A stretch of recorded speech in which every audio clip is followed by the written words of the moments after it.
What a season! Wednesday, Season 2.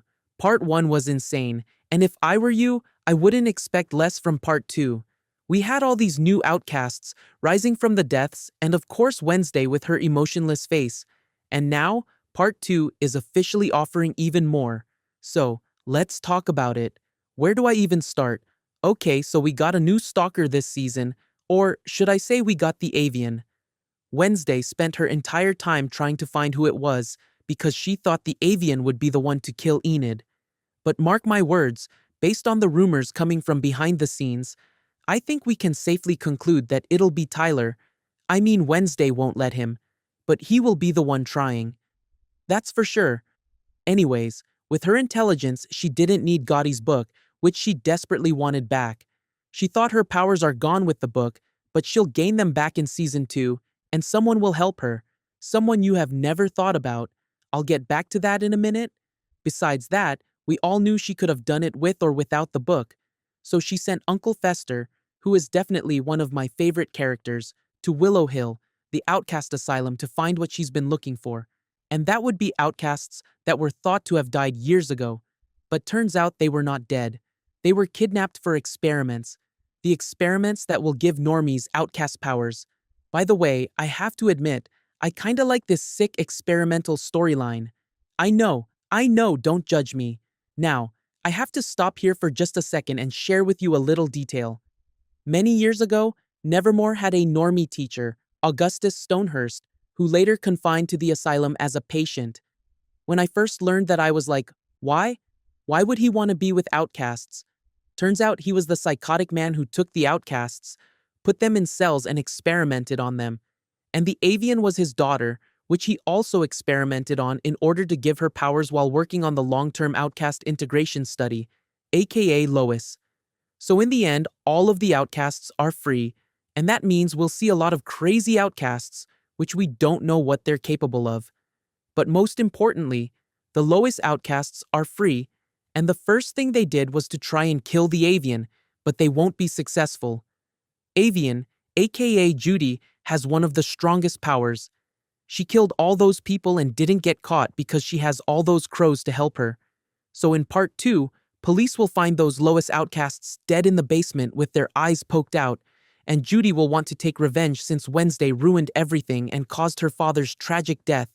You know, getting your brain eaten by an old friend who was dead, but is apparently raised from his grave by some idiot. If we were to get back to the outcast, there was one of who's not like the others. She was even scared to go out, let alone attack someone. Remember when she said, "If you're not here to kill me, leave me alone." She literally wanted to die. But let me tell you something. Behind-the-scene rumors suggest that the woman Wednesday rescued is her Aunt Ophelia.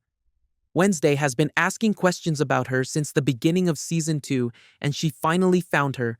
The person I've mentioned before who will help Wednesday with her powers is her Aunt Ophelia, but she has to recover first from years of abuse. Of course. Speaking of abuse, can we talk about the new principal?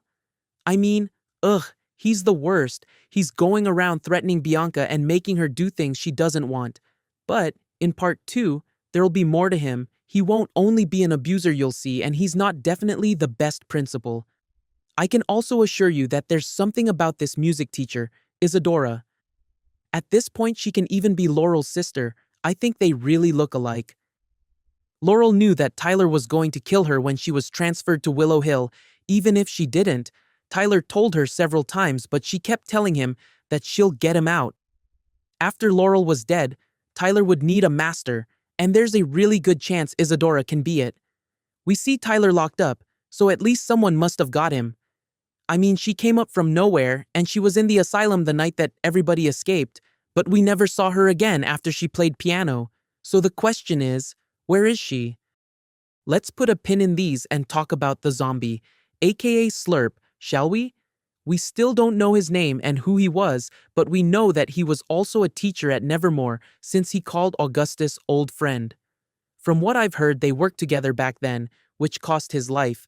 We see Slurp gaining consciousness and he's slowly getting back to his human form. In the Part 2 teaser, we see the explosion happen in the tower in real life. In Part 1, it was just animation. Also, We see him opening a grave, and guess who'll that be? Lady Gaga. Ladies and gentlemen, we knew that she will be joining the season 2 cast as Rosalind Rotwood, the legendary Nevermore teacher. Since we don't have her in the school now, and she's being called legendary, I can't think of a better scenario than this. Plus, the song she'll release for Wednesday is called Dead Dance, so yeah, she'll be raising from her grave too. If we get back to Wednesday, we know that she'll be in a coma in the first episode of Part 2, living her dream. But what I really don't understand is why Tyler hesitated. Why not kill her, but instead throw her out the window? He killed Laurel in a second, but why not Wednesday? Can he really have feelings for her after all this time?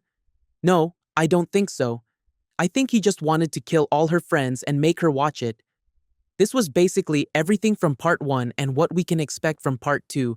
And yes, in Part 2, we'll finally see Lady Gaga.